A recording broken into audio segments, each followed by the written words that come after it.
In this video, I will show you how to make a reverse video in CapCut. It's very easy and it's absolutely free. Okay, so first, record a video of you throwing something. I'm going to use my pen, for example, and then record you throwing it.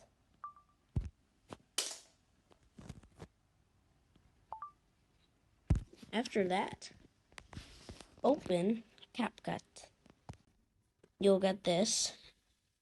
Click on New Project, and then find the video you would like to import, and then import it. Delete the ending.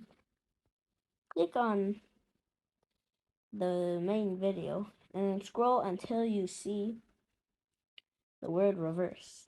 Click on it, and it will reverse the video for you. Let's check it out. That's pretty cool, isn't it? Now to save this, just click on the top right corner,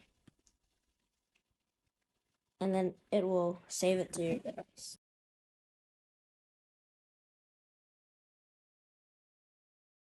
Please subscribe.